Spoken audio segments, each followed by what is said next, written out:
Mga kapuso, sugatan po ang isang guro matapos barilin ng kanyang mister na pulis sa Valladolid, Negros Occidental. Samantala, hulikam naman po ang pananaksak sa isang lalaki sa isang computer shop sa Cebu City. Narito po ang Ronda Probinsya.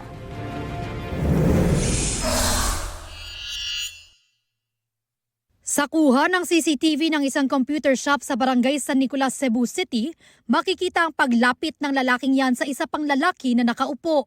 Maya-maya, bigla niyang sinaksak ang lalaki sa tagiliran ng 3 beses.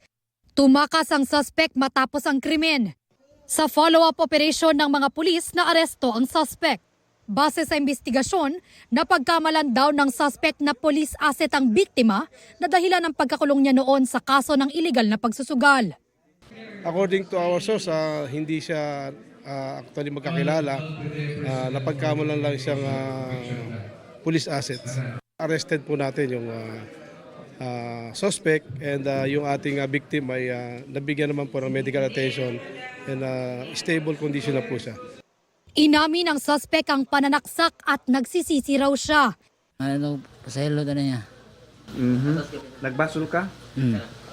Ganong imo man tong nahimo niya? No, kulit na lang ito. Sinampahan na ng reklamong frustrated murder ang suspect. Sugatan ang isang guro matapos barilin umano ng kanyang mister na pulis sa barangay Ayungon sa Valladolid, Negros Occidental. Ginkap ng iyang firearms, gintutok ang pusil sa asawa. Yung talong pa niya, matungong na yung igo yung asawa. Batay sa investigasyon, nakainom ang pulis bago mangyari ang insidente. Sabi raw ng biktima, hindi na makakilala ang suspect dahil sa kalasingan. Nahimasmasan lang daw ang suspect matapos ang pagbaril. Narecover na ang baril ng suspect. Desididong magsampa ng reklamo ang babae laban sa kanyang mister.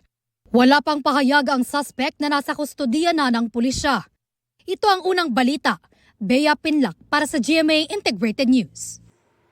Gusto mo bang mauna sa mga balita? Mag-subscribe na sa GMA Integrated News sa YouTube at tumutok sa unang balita.